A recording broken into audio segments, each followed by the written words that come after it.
So Tuesday, I'm having everybody come in Tuesday. Okay. Tuesday's gonna be your briefing day. So you're gonna be taking on duty. But he knows how to contact the FAA in Cause emergency. we're gonna be packing out, Mm-hmm. you know, loading the trucks up from New York. Mm-hmm. If there, don't worry though, cause if there end up being more stuff, then you can handle it, then we're able to jump in and help you with stuff. Okay. But most likely, the main thing will be you covering the briefing on Tuesday. Okay. Actually, there's no briefing on Tuesday. They sent out an email already. They're gonna pick up the briefing. They're gonna pick it up on Thursday, Friday. So no briefing Monday, Tuesday, Wednesday? Yeah, cause Monday's an holiday. Oh yeah. So yeah, that's what, it might change. Mm. That's what they said, tentative, they sent out a tentative, that's what they're looking at for now. Okay. So you can help us pack out then. Yep. Hopefully we won't be here for a while. So you guys are taking No, it's how gonna many be toll weights? got her. We're gonna take 4. 4. So 4 cases? Still out. For the, what we call the short boys. Shit. The short boys, which are uncontrolled units. We're gonna take 4 of those because just in case there's 2 presidential events close to the same time, we got one to run and one to be back up. And then those backups can be used as a third event if necessary. But Okay. Tom, there's another airport as well. Make sure everything's charged up. Well, no, we don't have more than enough time to try to. Oh, okay. Yeah, we're okay for They're still, a week before the- that's still open before for a the- humanitarian aid. And the event day, we usually set up the night before and we plug everything in that night that we set up. So that the morning everything's charged. Okay, so if you guys are leaving, so you, when are you guys leaving? I leave on the 13th. 13th, and then And the you other guys leave on the 15th. That's and an American. the others are actually on the week after. Mm. So what do you guys do like during those times? Nothing. I mean, it's for me it's planning news and all this stuff. The guys really don't have to do nothing unless there's events. But right now, they haven't told me any events or any setups prior to the main events. And then when the main events happen, we don't do anything at the UN. So, but I just found out today that there may be some events. So, but they just keep them close hold because they don't want to commit to anything yet because of how changing things are because of COVID and all that stuff. So during the is there press briefing too? Here, most likely there's not going to be none here because they set up a press briefing room up there. Our press corps normally go to New York as well. So all the briefings are done up there. Okay. Make sure Anthony set up some of the topic.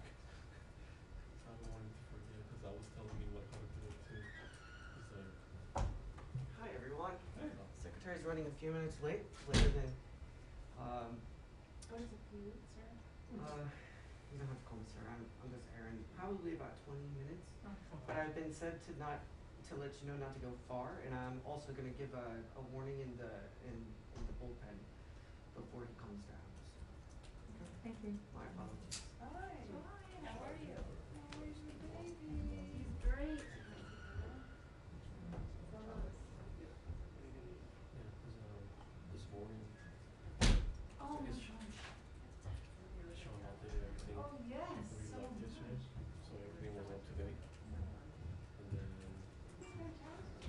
when Paul was getting ready, like when he was setting it up, Anthony was also getting ready to set up too. And then he started raising his hand. Sean was like, "Can anybody help him out? If you decide, we should be the last person on the last person on the line.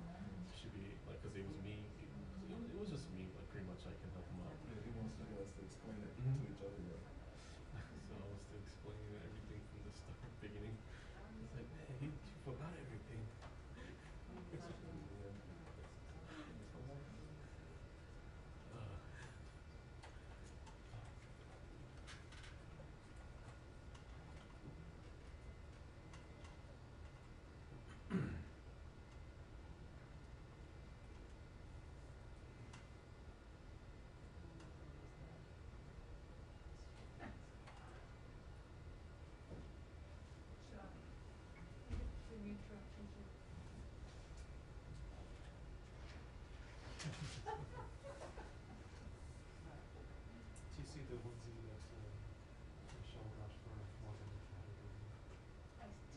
remember what it says. Wait, don't smile. Oh.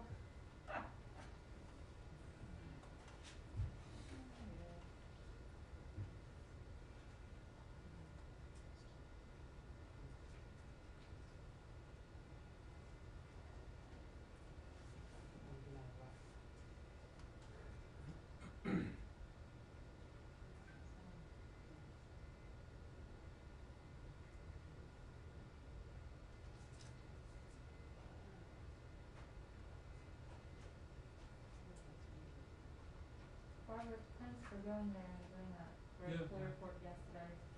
Oh, it was both, me and Abby wrote it together. Yeah, I don't see her for years. Yeah, no, it was I'm glad it was helpful, we really enjoyed it, it was so nice to just get out of the paper room.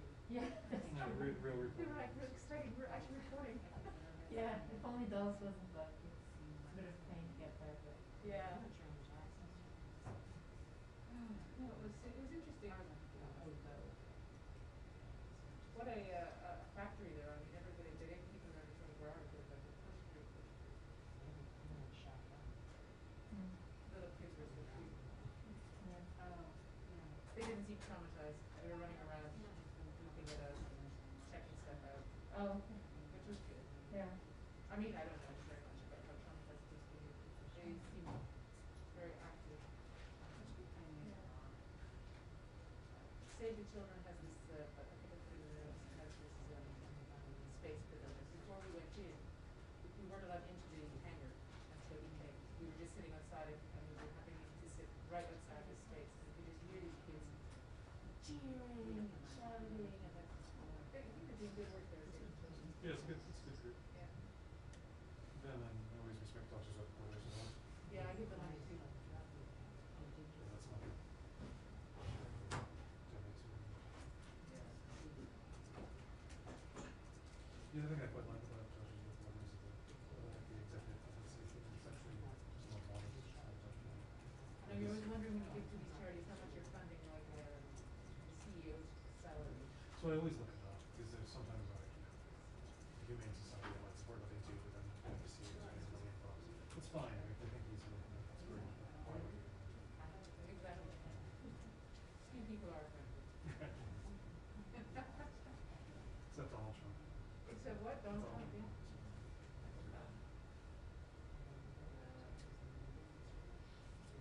I want to also, I still haven't, but I want to support this charity that does, it's craft products. Oh yeah, the Developing countries. Smile. Train. My brother had a craft product, quite a bad one. All of it was on Canadian Medicare.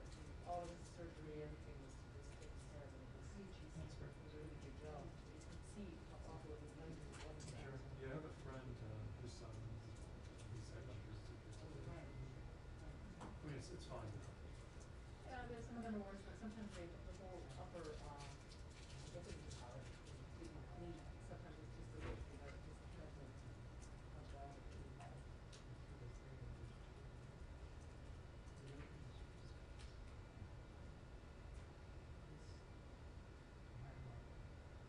My,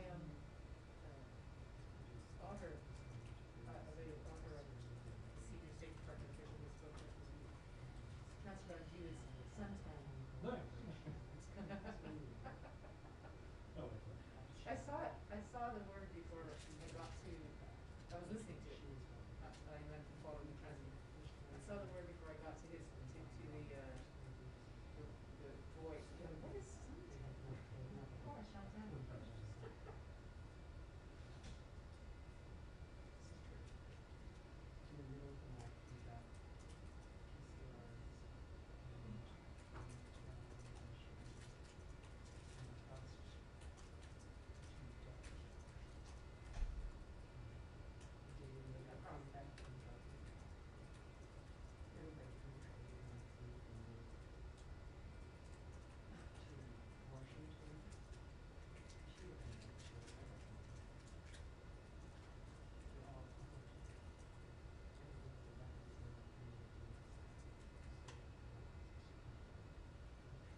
talking with the talents, this, the talent, let me get the talent.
Hey, I got time for this event start, so that's why I'm calling. Can you hear me? Okay.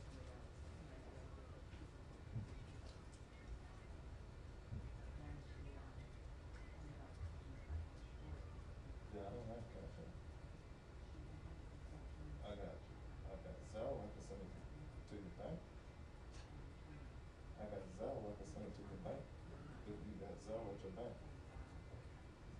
Okay, so was it connected to your phone? Or was it email address? Your phone number or email address?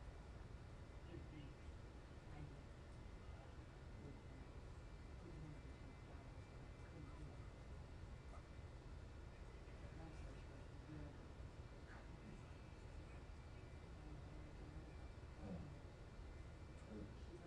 What bank is it? Oh, okay, I got bank Vermont too. I'll,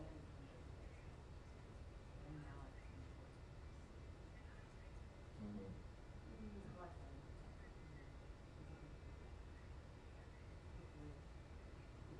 Oh, kids on? Oh,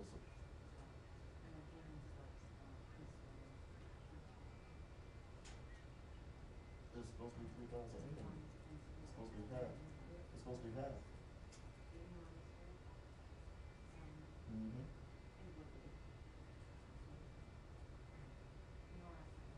It,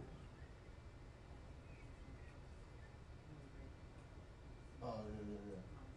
The total price was 7,000. 7,000 something, yeah. I have to look at it. I have to look at it. It was like 3,800.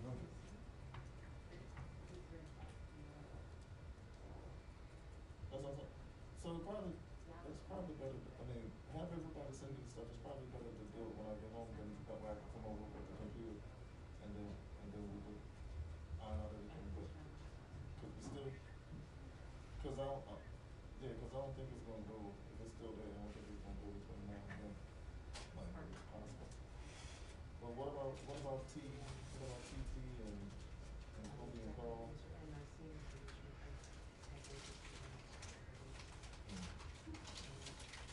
I mean, she can't even pay. Hers is only $390 for a total, but she don't have half of that.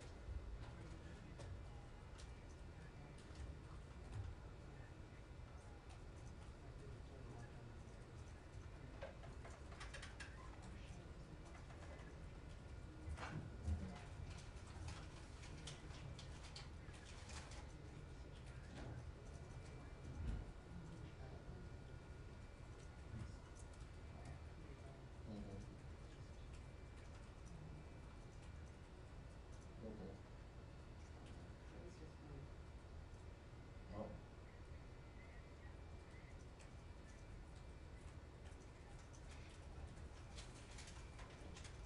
Well. Oh, Shelly, I forgot. I sent Ashley this video the people be doing on Instagram about talking about their mother and doing the scholarship grants and all that. She was like, I got a video to send you. She tried to do one on you to prank. That was so funny. He was like, hold up, stop the video. He was so silly.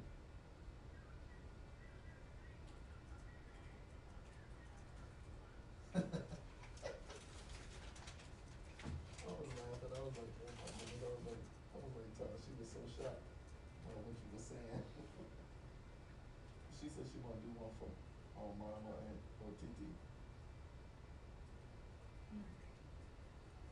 Uh,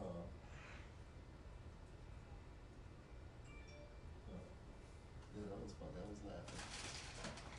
All right, then I'll come over after I get off. Okay.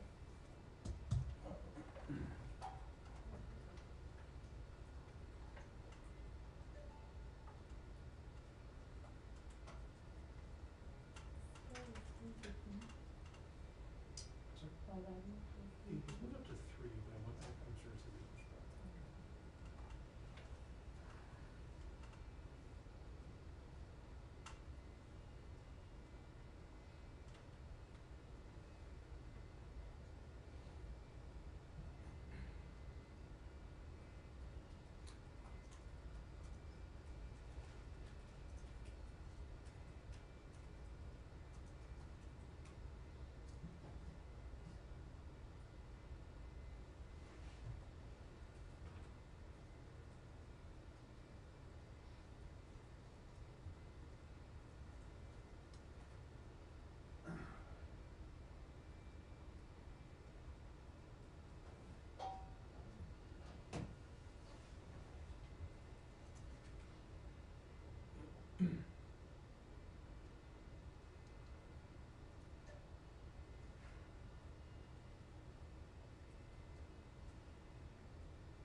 Hello, we expect the secretary to be heading down now, so he should give us a few more minutes.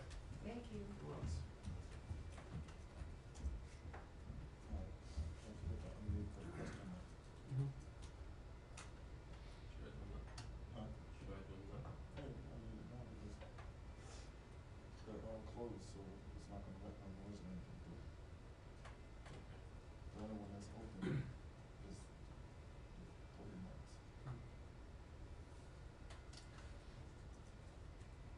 So when you get them open up, as soon as they hit that door, just hit play on here so it starts recording.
good, thanks.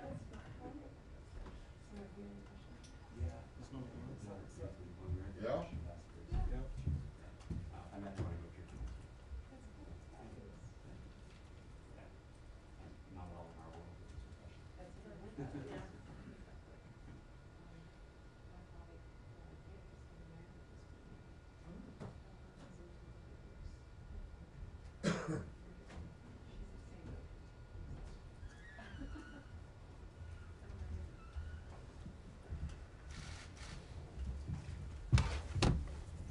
Good afternoon. Good to see everyone. I'd like to give you an update on the ongoing efforts across the State Department regarding Afghanistan, and then happy to take questions after that. So earlier this week, a few hours after the military mission in Afghanistan ended and a new diplomatic mission began, I laid out some of the main elements of our plan for this next chapter. Here's where we are as of today. First, our new team in Doha is up and running. Second, we're in constant contact with Americans who remain in Afghanistan and may still wish to leave. We've assigned case management teams to each remaining American citizen who's expressed an interest in leaving. As you know, starting in March, we sent 19 separate notices to American citizens in Afghanistan, encouraging and then urging them to leave. Most of the remaining American citizens are dual nationals whose home is Afghanistan and whose extended families live there. So it's no surprise that deciding whether or not to leave the place they call home is a wrenching decision. We're also in touch with others working to help at-risk people leave Afghanistan. That includes our foreign partners, news organizations, private foundations. There are a lot of extremely complex logistical issues to address and coordinate. We're working through them as quickly and as methodically as we possibly can. Let me say a few words also about those Afghans who applied for, or may be eligible for, special immigrant visas. There have been questions about the backlog of SIV applicants and why more of these men and women weren't already out of Afghanistan by the time the evacuation operation began. So let me give you a little bit more context on this. When we took office, we inherited a backlog of more than 17,000 SIV applicants. The program was basically in a dead stall. There had not been a single interview of an SIV applicant in Kabul in the 9 months prior to us taking office, going back to March of 2020. COVID-19, of course, was a major impediment. As you may know, the process for approving a special immigrant visa is not a simple one. There are 14 steps laid out in a statute passed by Congress. These are congressional requirements. They involve multiple departments and agencies, not just the State Department. The most time-consuming steps often aren't handled by this department. We were determined to fix this. Within 2 weeks of taking office, we restarted the SIV interview process in Kabul. On February 4th, one of the very first executive orders issued by President Biden directed us to complete a review of the entire SIV program, to identify causes of undue delay, to find ways to process SIV applications more quickly and effectively. I directed additional resources, significant additional resources to the program, including adding 50 people to the team in Washington to process applications. We also sent more SIV adjudicators to our embassy in Kabul, doubling the resources at our embassy in Kabul working on SIV cases. And all of this was in the springtime. When our embassy went on ordered departure in April, and many embassy personnel returned to the United States, we sent more consular officers to Kabul to work on processing SIV applications. As a result of these and other steps, including working with Congress, by May, we'd reduced the average processing time for special immigrant visas by more than a year. Even in the midst of a COVID surge in June, we continued to issue visas. And we went from issuing about 100 special immigrant visas every week in March to more than 1,000 every week in August. In July, as some of you will remember, we launched Operation Allies Refuge with relocation flights to bring Afghans eligible for SIVs, as well as their family members, to the United States. And of course, we negotiated third country sites to host SIV candidates as we processed their applications. We continue to process as many SIV applications as possible. We're exploring alternative ways to process applications so applicants don't have to wait in Afghanistan until we're finished, but instead, if they can get to a third country for additional processing before coming to the United States. We've also now learned from hard experience that the SIV process was not designed to be done in an evacuation emergency. There are lessons here that we need to learn, we will learn, even as our work continues, ways to make the program run more efficiently, more effectively. One final note on the SIVs. I want to thank the many veterans of the war in Afghanistan who are working individually or through veteran service organizations to help Afghans who help them. State Department officials conferred with the veterans groups throughout the evacuation operation. I just spoke with several of them, along with Dennis McDonough, the Secretary of Veterans Affairs, who are using their voices, their networks, their resources to do all they can to help their friends and comrades.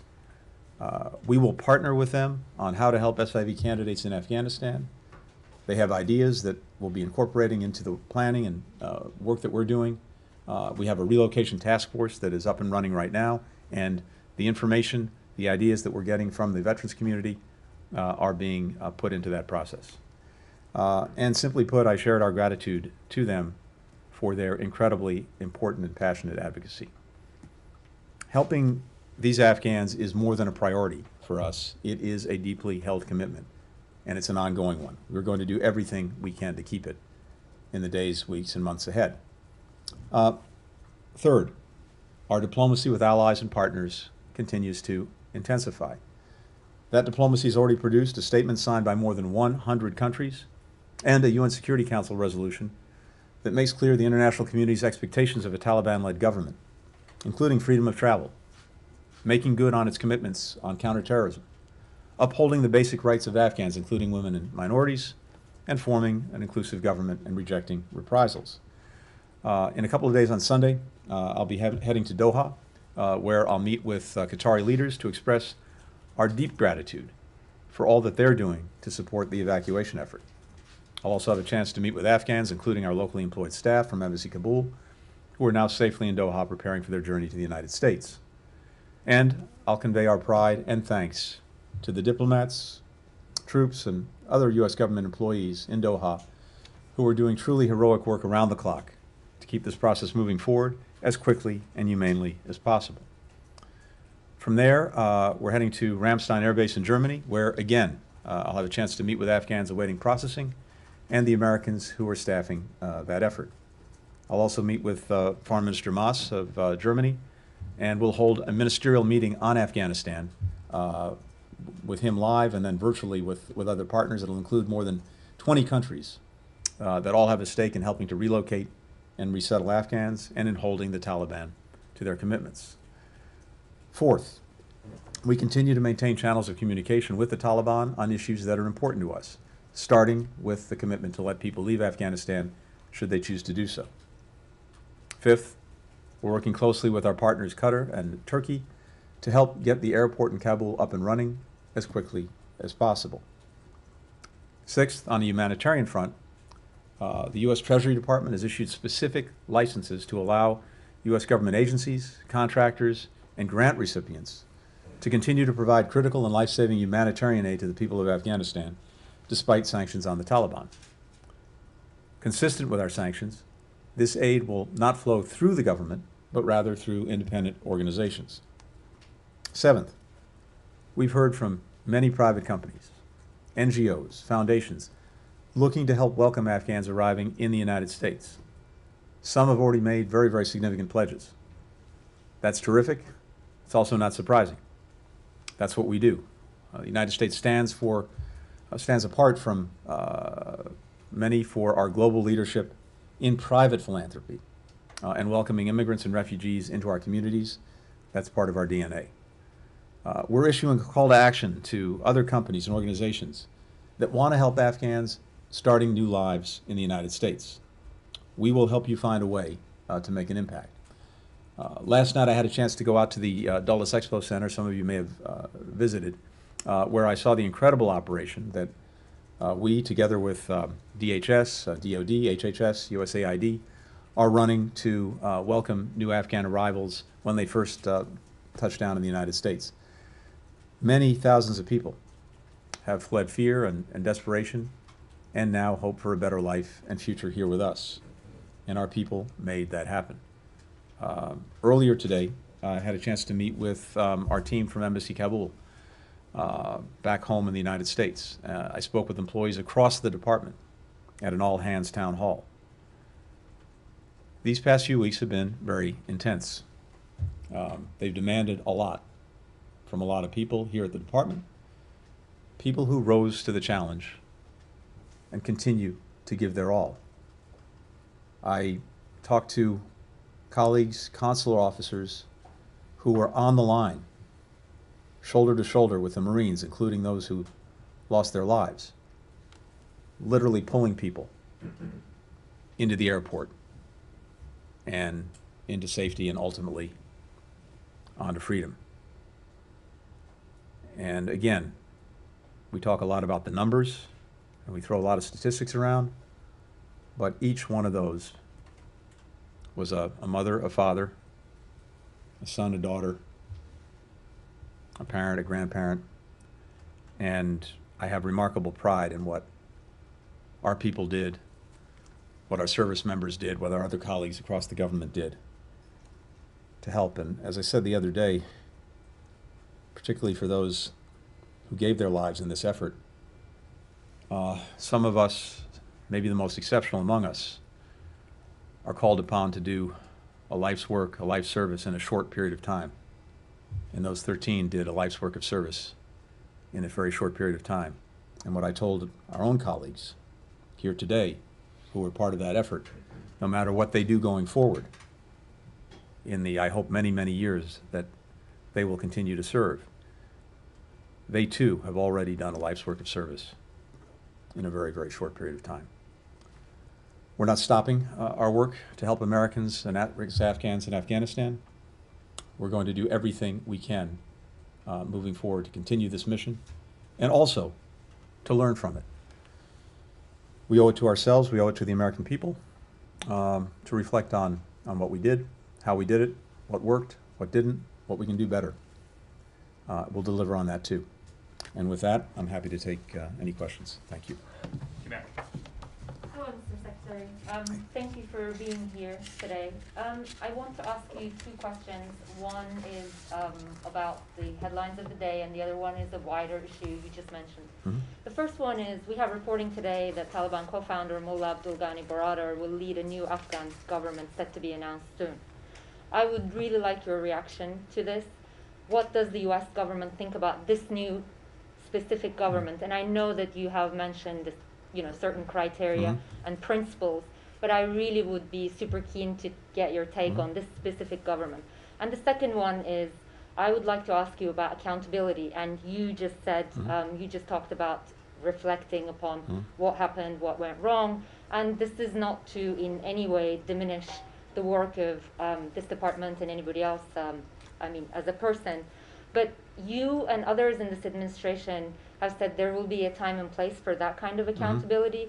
National Security Advisor Jake Sullivan specifically referred to it as a hot wash. So where is the State Department in that process? And is this going to be in a format of a formal investigation? What is that going to look like? Thank you. No, thank you. So with regard to the government, we've seen different reports of government information. I've not seen anything final or dispositive of what that government looks like, who's in it, who's not.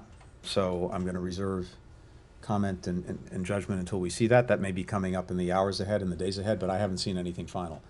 But I'd say two things about it. First, as we've said, and as countries around the world have said, there is an expectation that any government that emerges now will have some real inclusivity, and that it will have non-Talibs in it who are representative of different communities and different interests in Afghanistan. So we'll see what in fact emerges. But I have to tell you that as important as what the government looks like is, more important still is what any government does. And that's what we're really looking at. We're looking at what actions, what policies any new Afghan government pursues. That's what matters the most. So the expectation is to see inclusivity in government, but ultimately the expectation is to see a government that makes good on commitments that the Taliban have made, particularly when it comes to freedom of travel, when it comes to not allowing Afghanistan to be used as a launching ground for terrorism directed at us or any of our allies and partners, when it comes to upholding the basic rights of the Afghan people, including women and minorities, when it comes to not engaging in reprisals. These are the things that we're looking at, and again, not just us, many countries around the world. Second part of the question, we are committed to looking at everything we've done from day one through the present, and to draw lessons from it. I think that there also needs to be, including across the State Department, a look back at the entire 20 years to understand the entire course of this war and engagement with Afghanistan, and to ask the right questions and to learn the right lessons from that. So we'll have more, I'm sure, in the days and weeks ahead about what process we're going to be engaged in, but we are committed to doing that. All right. Thank you very much, Ned. Mr. Secretary. A State Department official said the other day that the majority of Afghans who are special immigrant visa recipients were left in Afghanistan. I'm wondering if you have a specific number on that. When you said today that one option would be a third country for processing to cut through the bureaucracy. Are U.S. taxpayers giving money to do that? How does that work? Is that just a theory on paper, or are things actually in process to get them out right now? First of all, Margaret, good to see you. Thank you. Welcome back. A few things on this. So I think, as you know, we have evacuated roughly 124,000 people. Many remain at the so-called lily pads as they're being processed and then moved, in many cases, onto the United States, or in some cases to other places. And given the premium that we put on getting people out as quickly and as safely as possible, but now the premium on once they're out and either at a lily pad or in some cases already in the United States, then really digging into exactly which categories they may fit into. Were they locally employed staff? Were they SIVs, Afghans at risk, potential P1 or P2 parolees, et cetera? All of that work now is what we're doing. So I can't give you specific numbers. What I can tell you is this: of the roughly 124,000 people who've been evacuated, the vast majority, 75, 80%, are Afghans at risk. And of those, some significant number will be SIVs, either people who already hold an SIV visa or those who are actually in the pipeline.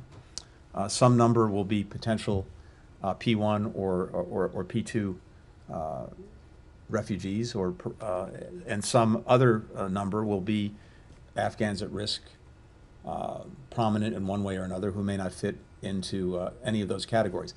We're working through all of those numbers now, and again, I think we'll have more to say on that in the days and weeks ahead as we actually work through them. But the bottom line is, the overwhelming majority of people who came out of Afghanistan were Afghans at risk in one way or another, including a significant number of SIVs. But for those who remain, Yeah. that you were talking about, and potentially bring to third country for processing, what does that look like? What are you doing right now to get those SIVs who were left behind?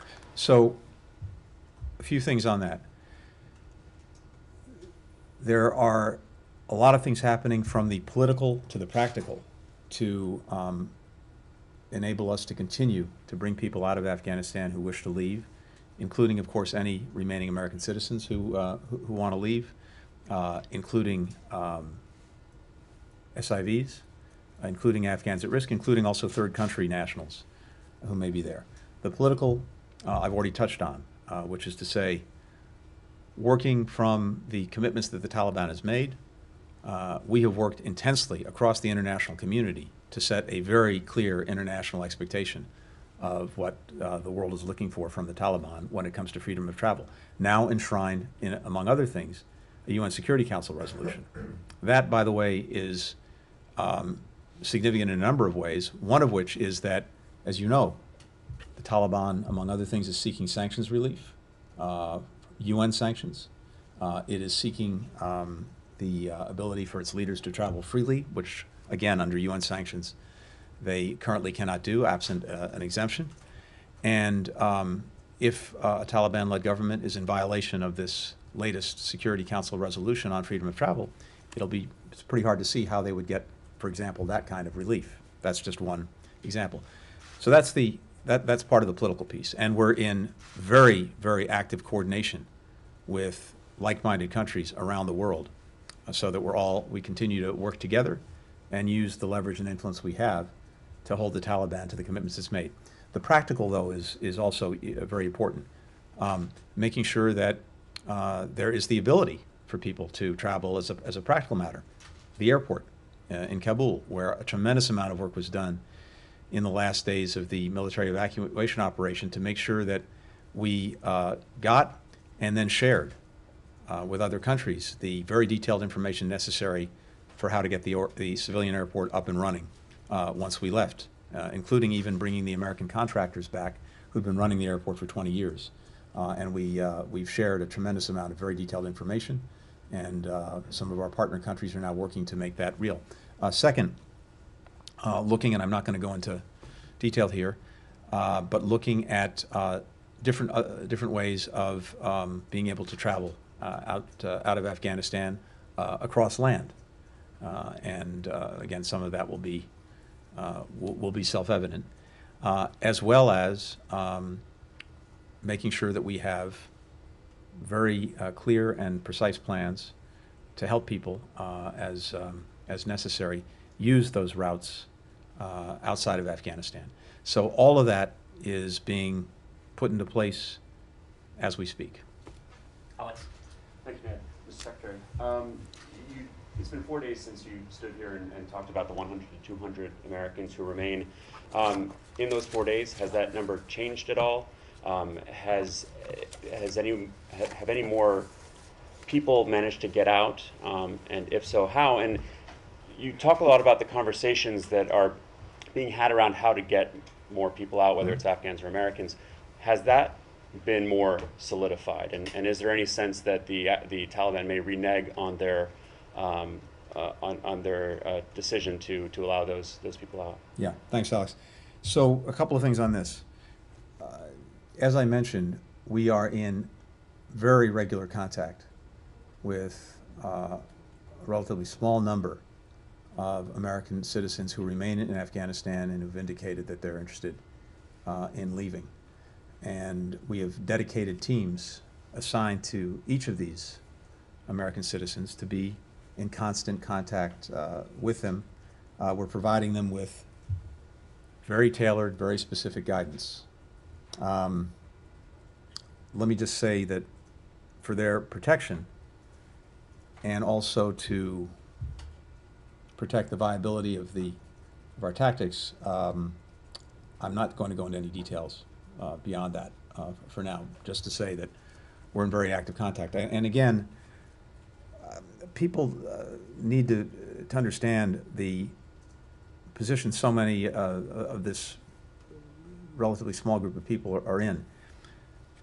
As I said, throughout these, for many months, going back to March, we issued 19 different notices to those registered with the embassy. As I said, encouraging them and then urging them to leave Afghanistan. And then when the evacuation actually began a few weeks ago, there was an intense hour-by-hour effort to be in contact with those who nonetheless remained. And as I've talked about before, I think in the course of those 2 weeks, with this small group of people, 55,000 phone calls initiated, something like 30,000 emails. 6,000 Americans we were able to evacuate. But part of the reason that some small number remain is that for this particular group, as I said, these are almost exclusively people who have been living in Afghanistan for years, for decades, in some cases for all their lives. And Afghanistan is home. And so it's especially wrenching for them to make the decision about whether to leave or not. And in a number of cases, we were in contact with people who told us at first that they didn't want to leave, then decided that they did, or some who said yes they did and have now decided that they don't. My only point here is that we are in very direct active contact with this group, and there's absolutely no deadline on this work. We're going to be in very close touch, and as they desire to leave, we're going to make sure that we're doing everything we can to help them do exactly that. Thank you very much, Mr. Thank you all. Just to clarify, no American has made it out? Is that what we're answering?